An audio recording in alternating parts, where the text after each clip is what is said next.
Hydrocele एक बीमारी है, ये आम बीमारी होती है जिसमें टेस्टिस जो हैं पुरुषों में जो टेस्टिस होती हैं अंडकोश में, उसके चारों ओर एक्सेस फ्लूइड इकट्ठा हो जाना, मतलब तरल पदार्थ एक इकट्ठा हो जाता है जिससे अंडकोश में और टेस्टिस की स्वेलिंग आ जाती है। इस बीमारी को हाइड्रोसील की बीमारी कहा जाता है।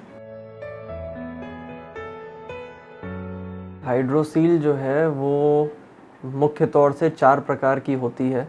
इसको जो हम लोग डिफरेंशिएट करते हैं वो इस आधार पे करते हैं कि पानी कहाँ तक इकट्ठा है। तो अगर जो है पानी सिर्फ टेस्टिस के चारों ओर सीमित रहता है, ये सबसे कॉमन वैरायटी है और इसको हम लोग वेजाइनल हाइड्रोसील कहते हैं। आम तौर में वेजाइनल हाइड्रोसील ही क्लिनिकल प्रैक्टिस में देखने को मिलता है। दूसरे नंबर पे जो आता है उसको हम लोग कंजेनाइटल हाइड्रोसील कहते हैं। इसमें क्या होता है कि देखिए टेस्टिस जो है वो एक इंट्रा एब्डोमिनल ऑर्गन होता है। जब हम लोग शिशु होते हैं और गर्भ में होते हैं, धीरे धीरे बड़ा होने पे वो टेस्टिस नीचे आ जाते हैं, तो वो साथ में अपने साथ एक झिल्ली लेते हुए आते हैं।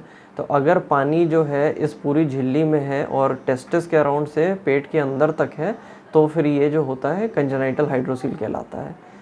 2 प्रकार के और हैं जिसको हम लोग encysted hydrocele of the spermatic cord कहते हैं, और दूसरा जो है फुनिकुलर टाइप ऑफ हाइड्रोसील होता है। हाइड्रोसील में painless swelling of the scrotum दिखेगा। इसका मतलब जो अंडकोश है जिसमें टेस्टिस है उसमें एक साइड का या दोनों साइड का आकार बढ़ने लगेगा और इसमें मुख्य तौर से दर्द नहीं होगा। तो मरीज़ों को बस आकार बड़ा होते हुए दिखाई देता है। बहुत बड़ा आकार होने की वजह से कभी कभार ये खिंचाव और एक दर्द का भी एहसास अंडकोश में या पेट के अंदरूनी दर्द सा एहसास दे सकता है। हाइड्रोसील में एक मिसमैच है, जो तरल पदार्थ बन रहा है और जो उसका एब्जॉर्प्शन हो रहा है।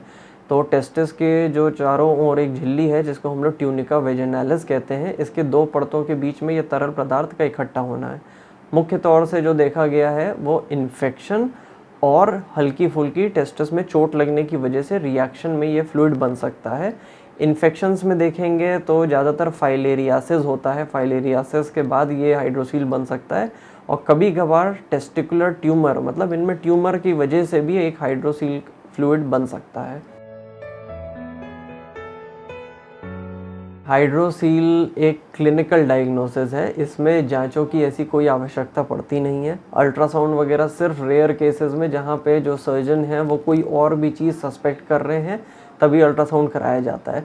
वरना क्लिनिकल डायग्नोसिस है, सालों से 2-3 सिंपल टेस्ट हैं, पानी उसके अंदर क्लियर है, ये हम लोग ट्रांस इल्यूमिनेशन टेस्ट से, हाथों से टटोल के फ्लक्चुएशन टेस्ट करके तुरंत क्लियर डायग्नोसिस बन जाता है कि ये हाइड्रोसील है।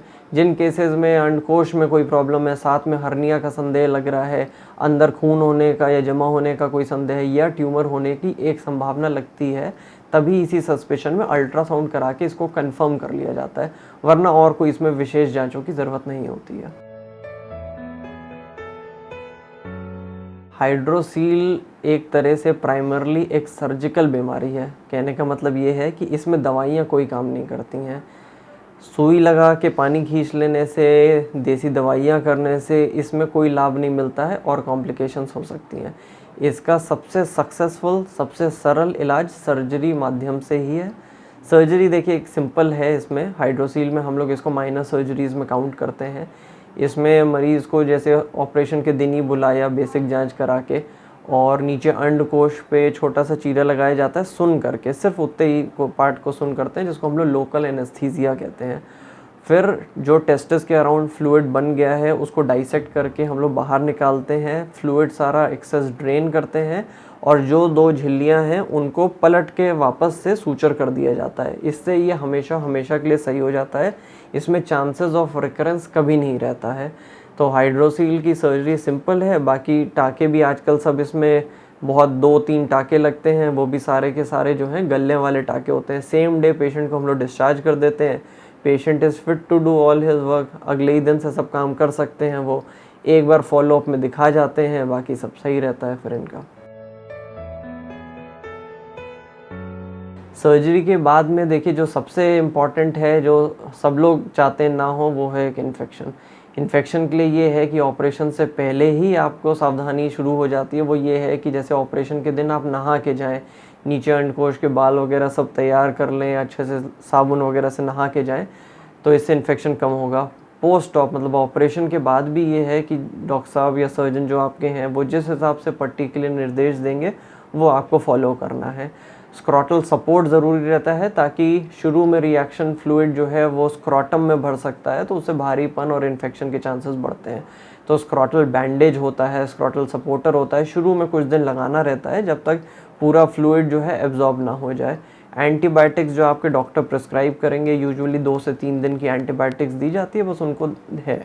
अगर कोई लक्षण आपको लगता है जैसे लालपन आने लगा, टाँकों में दर्द होने लगा या अंडकोश में कोई एबनॉर्मल सूजन लगने लगी, तो अपने सर्जन से तुरंत मिल लें ताकि कोई कॉम्प्लिकेशन होने से पहले ही उसका निवारण कर दिया जाए। देखिए, हाइड्रोसील का गवर्नमेंट सेटअप में बहुत अच्छा व्यवस्था कर रखा है। पीएचसीज़ हैं, सीएचसीज़ हैं, मेडिकल कॉलेजेस हैं, सब जगह इसके लिए उपकरण है, सर्जन की ट्रेनिंग है, सब उपलब्ध कराई गई है। जहाँ तक हमें आइडिया है, सरकारी खर्च मुश्किल से हार्डली 1000 रुपीज़ भी नहीं आता है। प्राइवेट में भी देखा जाए, क्योंकि ये एक माइनर सर्जरी है, डे केयर सर्जरी है, उसी दिन डिस्चार्ज हो जाना है, लोकल एनेस्थीसिया में होनी है, तो खर्चा एक अंदाज़न अगर देखेंगे भी तो 5 से 10,000 के बीच में ही आता है, इससे ज़्यादा खर्च नहीं आता है इसमें। हाइड्रोसील को अगर नज़रअंदाज किया गया, वो धीरे धीरे बढ़ता जाएगा। सबसे पहले तो वो आपकी रोज़मर्रा की ज़िंदगी में एक प्रॉब्लम करेगा, कपड़े पहनने में प्रॉब्लम कर सकता है, आपके स्पोर्ट्स एक्टिविटी, चलने फिरने, मोटरसाइकिल पे सफ़र में प्रॉब्लम कर सकता है। अगर तब भी आपने नज़रअंदाज किया तो इसमें इन्फेक्शन होने के चांसेस हैं, क्योंकि अंडकोश का आकार बड़ा है तो उस पे चोट लगने की संभावना बढ़ जाती हैं। और अगर बहुत दिन तक उसको टाला गया तो जो टेस्टिस का फंक्शन है, जो कि शुक्राणु बनाना है, उसको भी ये कम कर सकता है। रोकथाम के लिए ये है कि जैसे जहाँ पे ख़ास तौर से फाइलेरियासिस है, मच्छर होते हैं फाइलेरियासिस के, उनसे बच के रहना है। और अंडकोश में कोई छोटी चोट लगे तब भी उसको बहुत नज़रअंदाज नहीं करना है। सूजन आपको कोई भी लगती है अगर, या साइज़ में ही कोई मिसमैच लगता है दूसरे के मुकाबले, तो आपको एक डॉक्टर से या अपने सर्जन से कंसल्ट कर लेना, ताकि बीमारी के बढ़ने से पहले ही आप उसका ट्रीटमेंट ले सकें। हाइड्रोसील एक सिंपल बीमारी है, इसको लेके आप अपनी लाइफ को कष्टदायी ना बनाएं। ये इतनी सिंपल है कि आप अपने डॉक्टर से मिलेंगे, एक दिन में इसका निवारण कर दिया जाएगा। तो इसको टालें ना, इसको समझें, ये एक सिंपल बीमारी है, नॉन कैंसरस है, इन्फेक्शन भी यूजुअली नहीं होता है। तो समय जैसे ही आपको उपयुक्त समय मिले, छोटा सा ऑपरेशन इसका होता है, करा लिया जाए तो आपको आगे हमेशा कोई दिक्कत नहीं आएगी। आप अपने सर्जन से प्राइवेसी में मिल के इसको दिखा सकते हैं, तुरंत डायग्नोसिस हो जाता है। इस चीज़ को लेके आगे जितना बढ़ाएंगे उतनी तकलीफ़ें और बढ़ेंगी। तो सर्जन से मिलें, इसमें शर्माने की कोई बात नहीं है। किसी भी पुरुष में ये बीमारी हो सकती है, तो इसमें जो है जल्दी से जल्दी आप ट्रीटमेंट करवा लें अपना।